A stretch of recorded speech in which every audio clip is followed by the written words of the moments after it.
할렐루야. 1월 11일 수요일 새벽 기도를 시작하겠습니다. 사도신경으로 우리의 신앙을 고백하시겠습니다. 나는 전능하신 아버지 하나님 천지의 창조주를 믿습니다. 나는 그의 유일하신 아들 우리 주 예수 그리스도를 믿습니다. 그는 성령으로 잉태되어 동정녀 마리아에게서 나시고 본디오 빌라도에게 고난을 받아 십자가에 못 박혀 죽으시고 장사된 지 사흘 만에 죽은 자 가운데서 다시 살아나셨으며 하늘에 오르시어 전능하신 아버지 하나님 우편에 앉아 계시다가 거기로부터 살아있는 자와 죽은 자를 심판하러 오십니다. 나는 성령을 믿으며 거룩한 공교회와 성도의 교제와 죄를 용서받는 것과 몸의 부활과 영생을 믿습니다. 아멘. 찬송가 323장 찬양하시겠습니다. 찬송가 323장입니다.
신약성경 빌립보서 1장 12절부터 21절까지 말씀입니다.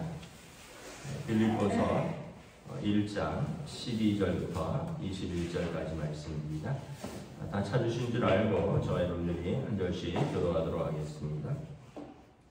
형제들아, 내가 당한 일이 도리어 복음 전파에 진전이 된 줄을 너희가 알기를 원하노라. 여러분도 나의 매임이 그리스도 안에서 모든 시민의 아니라 그 밖에 모든 사람에게 나타났으니 형제 중 다수가 나의 매임으로 말미암아 주 안에서 신뢰함으로 겁없이 하나님의 말씀을 더욱 담대히 전하게 되었느니라. 어떤 이들은 투기와 분쟁으로, 어떤 이들은 착한 뜻으로 그리스도를 전파하나니 이들은 내가 복음을 변증하기 위하여 세우심을 받은 줄 알고 사랑으로 하나 그들은 나의 매임에 괴로움을 더하게 할 줄로 생각하여 순진하지 못하게 다툼으로 그리스도를 전파하느니라.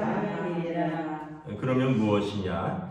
거칠애로 하나 참으로 하나 무슨 방도로 하든지 전파되는 것은 그리스도니 이로써 나는 기뻐하고 또한 기뻐하리라. 이것이 너희의 간구와 예수 그리스도의 성령의 도우심으로 나를 구원에 이르게 할 줄 아는도로 나의 간절한 기대와 소망을 따라 아무 일이든지 부끄러워하지 아니하고 지금도 전과 같이 온전히 담대하게 살든지 죽든지 내 몸에서 그리스도가 존귀하게 되게 하려 하나니 이는 내가 사는 것이 그리스도니 죽는 것도 유익하니라. 아멘. 할렐루야.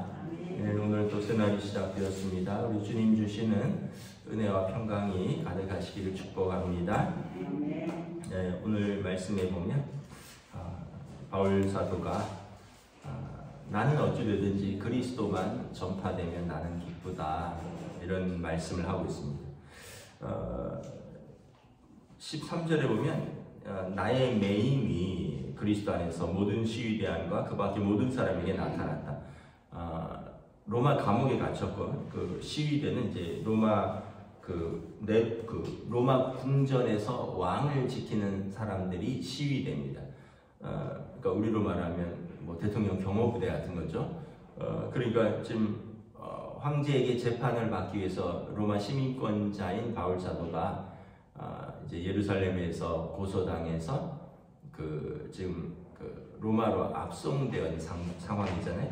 그래서 지금 로마 감옥에 있는데 그곳에서도 이제 바울 사도가 복음을 전했고, 그래서 그 모든 시위대 안과 그러니까 황제를 지키는 그 로마 군인들과 그리고 로마에 있는 모든 사람들에게 바울 사도가 계속 복음을 전했다는 거죠.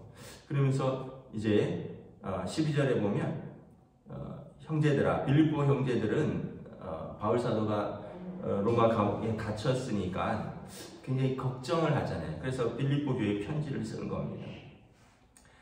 나의 투옥에 대해서, 나의 수감된 것에 대해서 너무 걱정하지 마십시오. 내가 당한 일이 도리어 복음 전파의 진전이 되었습니다. 로마에까지 막 복음이 전파되고 그 황제가 있고 우상의 도시, 황제의 도시, 그리고 세계의 그 당시 중심인 로마에 바울 사도가 갇혀 있지만 자신은 갇혀 있는데 그곳에서 복음이 매이지 않고 막 전파되고 있다는 거예요. 그래서 빌립보 성도들에게 여러분 나의 매임 때문에 걱정하지 마십시오. 오히려 나의 매임으로 인하여 복음이 지금 막 증거되고 있습니다. 14절에 보면 형제 중 다수가 나의 매임으로 말미암아 주 안에서 신뢰함으로 겁없이 하나님의 말씀을 더욱 담대히 전하게 되었느니라. 어떤 사람들은, 어떤 형제들은 사도 바울께서 감옥에 갇혀서도 복음을 전하는데 나는 자유한데 내가 복음을 더 전해야 되겠다라고 사도의 매임으로 말미암아 더 힘을 얻어서 담대하게 복음을 전하는 제자들이 일어났다는 것입니다.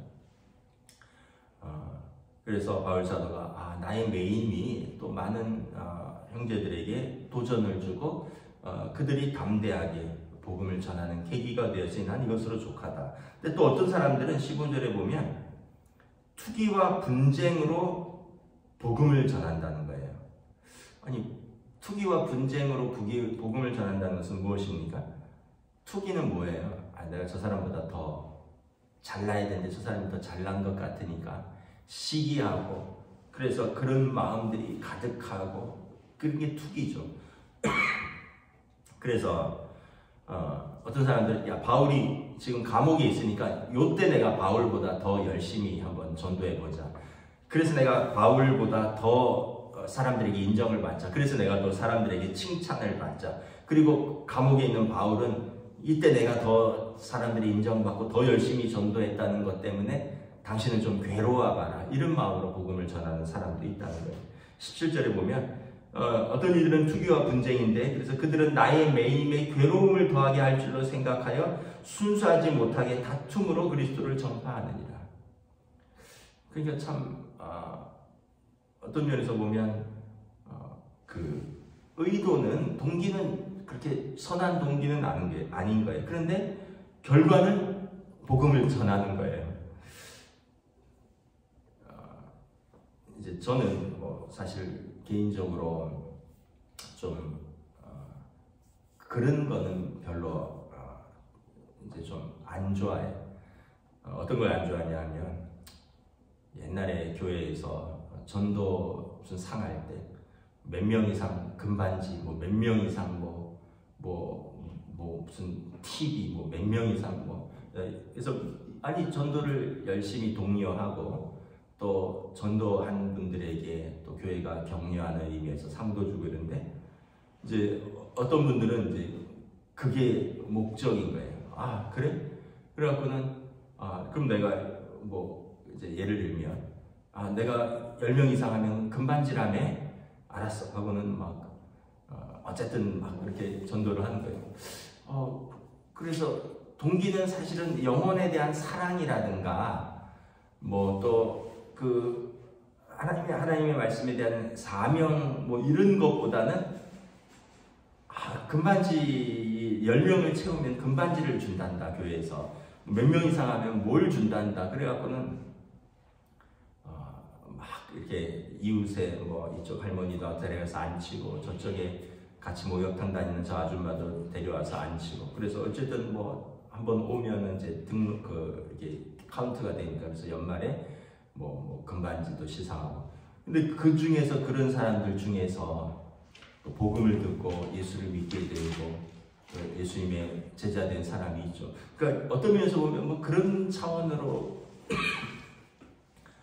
또 보면 그것도 열매를 맺었으니까 그것도 귀한 열매구나 또 이렇게 생각을 하죠. 왜냐하면 이 사람은 그런 동기로 뭐 영혼에 대한 그 사람의 영혼이 막 안타까워서 그 사람을 전도한 건 아니에요. 그냥 내가 이렇게 하면 금반지 받으니까 뭐 이런 마음으로. 그래서 제가 예전에 제가 부교육자였던 교회에 이제 어떤 권사님 한 분은 이분이 이제 좀 사채를 하셨어요. 그러니까 이제 뭐 사채라기보다는 이제 그 지역 사람들한테 이제 돈 빌려주고 이자 받고 뭐 그런 거 뭐 요즘은 교회에서 일절 못하게 하는데 옛날에는 그런 것들을 종종 하셨잖아요. 근데 이 권사님이 이제 또 참 아이러니하게 또 전도왕이에요. 지역에서는 돈놀이를 해서 평판이 안 좋아요. 은행이자보다 세게 받으니까 은행에서 못 빌리는 사람들한테 돈을 빌려주고 또 이자를 세게 받으니까. 그런데 교회에서는 또 전도왕이에요. 어떻게 전도하냐 하면 돈 빌려준 사람한테 주일날 가서 이렇게 대문을 두드리는 거예요. 다 옛날에는 조그만 우리 골목길 같은 그런 집이었거든요. 이제 주일날 찾아서 문 두드리고 교회 가자 해서 안 나오니까 대문을 발로 막 차요. 그러면서 하는 말이 야 너 내 돈 갚아. 이럴 거면 내 돈 갚아. 너 교회 안 나올 거면 내 돈 갚아. 이렇게 되는 거예요. 내가 그 얘기를 듣고 이게 참 제대로 된 전도가 맞나 막 이런 싶기도 하고. 그런데 우리 교회 권사님 중에 한 분은 그렇게 해서 전도해서 권사까지 된 분이 있어요. 그 교회에. 그런 걸 보니 또 참 또 아이러니하기도 하고 아마 이런 경우가 아닌가 싶어요. 막 어떤 사람들은 착한 마음으로 이제 15절에 보면 어떤 사람들은 투기와 분쟁으로 어떤 사람은 착한 뜻으로 그리스도를 전파합니다. 영혼을 사랑하고 또 바울 사도가 전한 그 복음에 대한 그 사명으로 착한 뜻으로 사도는 매여인데 나는 이렇게 몸이 자유로운데 내가 바울 사도의 매임을 보고 이런 착한 뜻으로 그리스도를 담대하게 전파하는 사람이 있고요. 어떤 사람은 아까 이런 투기와 분쟁으로 내가 바울보다 더 인정받아야 되는데 내가 저 사람보다 더 이렇게 복음을 많이 전하는 사람으로 사람들의 칭찬을 받아야 되는데 그래서 그런 뜻으로 투기와 분쟁으로 복음을 전해서 17절에 그들은 감옥에 있는 나에게 괴로움을 더하게 할 줄로 생각해서 순수하지 못하게 다툼으로 그리스도를 전파하는 사람들도 있다는 거예요. 그런데 결론은 뭐냐면 18절에 그러면 무엇이냐 거칠애로 하나 참으로 하나 무슨 방다로 하든지 전파되는 것은 그리스도니 이로써 나는 기뻐하고 또한 기뻐하노라. 바울 사도는 그 사람이 이런 투기와 분쟁으로 전도를 합니다. 저 사람은 착한 의도로 순수한 마음으로 전도를 합니다. 근데 바울 사도는 그래도 전파되는 것은 그리스도니 나는 기뻐하고 또한 기뻐합니다. 제가 아까 말한 것은 저희 전에 교회에서 신방을 하는데 한 신실한 권사님이 있었어요. 그래서 제가 여전사님하고 그분하고 신방하면서 그 이야기를 전해 들은 거예요. 목사님 평판이 안 좋은 그 권사님이 어쨌든 대문을 발로 차면서까지 나를 전도를 한 건 사실이야. 이러더라고요. 돈 갚으라고. 너 돈 못 갚으면 교회라도 나와야 될 거 아니야. 그러니까 교회 바로 옆에 사는데 돈 갚을 능력은 없고 저 권사님이 주일날 아침마다 대문 발로 차면서 돈 갚든지 교회 나오든지 하라 해서 어쩔 수 없이 돈은 없으니까 교회를 나오긴 했는데 그러다 보니 내가 믿음이 생겼고 그리고 가정이 복음화되었고 내가 권사까지 받은 거 그건 또 사실이야. 이러더라고요. 그래서 그런 걸 보니까 하나님의 역사는 우리가 함부로 얘기할 수는 없다. 그래서 금반지 전도도 귀한 것이고 근데 여러분 그렇다고 사채 전도하지 마시고 요즘처럼 무례한 전도는 여러분 전혀 공감을 받을 수 없습니다. 그때는 그게 통하던 시기였어요. 지금 남의 집 발로 차가면서 너 내 돈 갚든지 교회 나오든지 하라 그러면 여러분 잘못하면 여러분 큰일 납니다. 근데 그러므로 말미암아 그렇게 해서라도 또 복음을 받은 사람도 있으니 바울 사도는 나는 어쩌든지 상관없다. 나를 괴롭게 하든지 나를 시기하든지 아니면 나를 좋아해서든지 나는 그런 거보다 그것 때문에 나로 인하여 나의 매임으로 인하여 안타까워서 전도하는 형제들이 있다면 그것도 감사하고 또 내가 매여 있는 동안에 나보다 더 열심히 일해서 인정받으려는 사람이 있다는 그런 것으로 인해서 복음이 전도된다면 그것도 감사합니다. 그래서 19절에 이것이 너희의 간구와 예수 그리스도의 성령의 도우심으로 나를 구원에 이르게 할 줄 아는 거로 나의 간절한 기대와 소망을 따라 아무 일이든지 부끄러워하지 아니하고 지금도 전과 같이 온전히 담대하여 살든지 죽든지 내 몸에서 그리스도가 존귀하게 되게 하려 합니다. 이는 내가 사는 것이 그리스도니 죽는 것도 그리스도입니다. 바울 사도는 나는 예수 안에서 완전히 죽었다는 거예요. 예수님을 만나고 거듭날 때 거듭난다는 표현이 뭡니까? 다시 태어난다는 거잖아요. 중생, 다시 태어난다. 예수님과 함께 십자가에서 나의 정과 욕심은 죽고 그리고 나는 그리스도 안에서 그리스도와 연합하여 다시 태어나니 나는 살아도 주의 것이요 죽어도 주의 것입니다. 살든지 죽든지 내 감옥에 있든지 자유하든지 뭐 사람들이 이런 평가를 하든지 저런 평가를 하든지 나는 그리스도만 존귀하면 나는 아무런 상관이 없습니다. 이게 참 우리가 바울 사도의 참 거룩한 마음과 또 헌신을 볼 수가 있는 거죠. 우리는 참 정말 발끝도 못 따라가잖아요. 뭐 우리 목회자들도 뭐 우리 성도들이야 뭐 그렇다 쳐도 목회자들도 나름 헌신되었고 자기도 사명의 길을 걷는다 하는데 참 성경을 읽다 보면 참 부끄러울 뿐입니다. 살든지 죽든지 내 몸에서 그리스도만 존귀하게 되면 나는 사는 것도 유익하고 죽어도 유익합니다. 우리가 모든 어떤 삶의 자리에서 각자가 어떤 헌신이 있습니다. 수고와 헌신 없이 이루어지는 것은 아무것도 없어요. 어제 저희 막내가 아르바이트하고 와서 그러더라고요.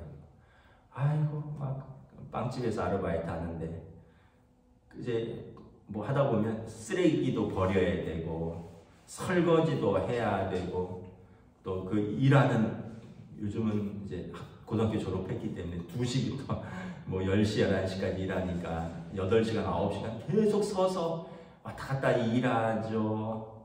중간에 이제 밥 먹는 시간이 30분 정도 있는 것 같은데 그때만 쉬고 막 앞으로 4시간, 뒤로 4시간 계속 서서 왔다 갔다 일하죠. 또 손님들 먹은 거 그릇 씻어야죠. 커피만 먹는 게 아니라 뭐 빵도 먹고 뭐 샐러드도 먹고 하니까 뭐 이거 접시도 씻고 포크도 씻고 나이프도 씻고 뭐 그러다가 손에 상처도 나고 또 그거 음식물이나 뭐 쓰레기 모아갖고 지하에 또 이렇게 카트 끌고 내려도 놔야 되고 막 지하 4층에서 박스로 뭐 올리기도 해야 되고 얘가 난생 처음 아르바이트 해보면서 야, 돈 벌기가 이렇게 어렵구나 이런 걸 느낀 거예요. 어제도 집에 와서 아이고 설거지하고 힘들어. 그러니까 엄마가 뭐라 하냐면 야 너는 돈 받고 설거지 하지 난 돈 안 받고 설거지 한다. 결혼해봐라. 매일 쌓이는 게 설거지인데 너는 돈이라도 받지. 여러분 참 우리 인생이 참 그런 거예요. 우리가 하는 수고가 사실 어쩌면 돈도 안 받고 하는 것 같고 티도 안 나는 것 같고 사실 주부들 빨래하고 밥하고 설거지하고 돈 받고 하는 사람이 있나요? 그거 그리고 티가 나나요? 근데 안 하면 티가 나거든요. 며칠만 안 해보세요. 산처럼 설거지 쌓이고 집안이 엉망이고 근데 또 그 수고와 사랑이 있으니까 또 가정이 식구들이 또 편안하게 살고 그래서 여러분 우리의 모든 수고와 사랑이 있는 곳에 그곳에서 또 하나님께 영광 돌리고 그곳에서 또 우리에게 주신 사람들이 서로 은혜를 누린다는 것을 알고 또 오늘도 여러분 열심히 일하시고 열심히 가정을 섬기시고 무엇보다 하나님 앞에서 믿음으로 사시기를 우리 주님의 이름으로 축복합니다. 기도하겠습니다. 하나님 은혜를 감사합니다. 오늘 바울 사도께서 로마 감옥에 갇혀 있지만 빌립보 성도들에게 염려하지 말라. 나 때문에 근심하지 말라. 오히려 나의 매임으로 인하여 로마의 시위대와 많은 사람들에게 복음이 증거되었느니라. 나의 매임으로 말미암아 많은 형제들이 담대함으로 그리스도를 신뢰함으로 착한 뜻으로 복음을 전하는 이들이 많이 일어났도다. 내가 감사하노라. 또 한편으로는 나의 매임에 고통을 더하게 할 목적으로 나를 시기하고 질투하여 투기와 분쟁으로도 복음을 전하는 자들이 있는데 그러면 어떠하랴. 그들로 인하여도 복음이 증거되고 그리스도께로 사람이 돌아온다면 나는 그것으로도 기뻐하노라. 나는 살아도 주의 것이요 죽어도 그의 것이니 사나 죽으나 나는 그리스도 안에서 사는 사람이라. 빌립보 교회 성도들을 위로하고 그들을 격려하고 또 자신이 사는 자신의 사명, 자신의 수고와 헌신이 하나님 앞에서 결코 헛되지 않음을 말씀하고 있습니다. 오늘도 우리의 삶의 자리에서 또 우리가 부름받은 이유가 있습니다. 또 우리가 또 섬기는 그 현장에서 또 우리의 수고와 헌신이 들어갈 때 그것이 아름다워지고 또 그것이 세워집니다.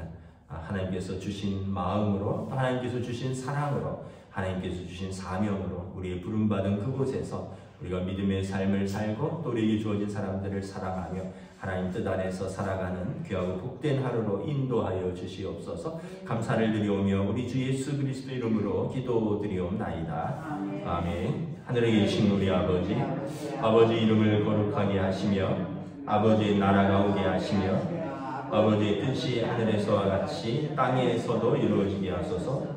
오늘 우리에게 일용할 양식을 주시고 우리가 우리에게 잘못한 사람을 용서하여 준 것 같이 우리 죄를 용서하여 주시고 우리를 시험에 빠지지 않게 하시고 악에서 구하소서. 나라와 권능과 영광이 영원히 아버지의 것입니다. 아멘.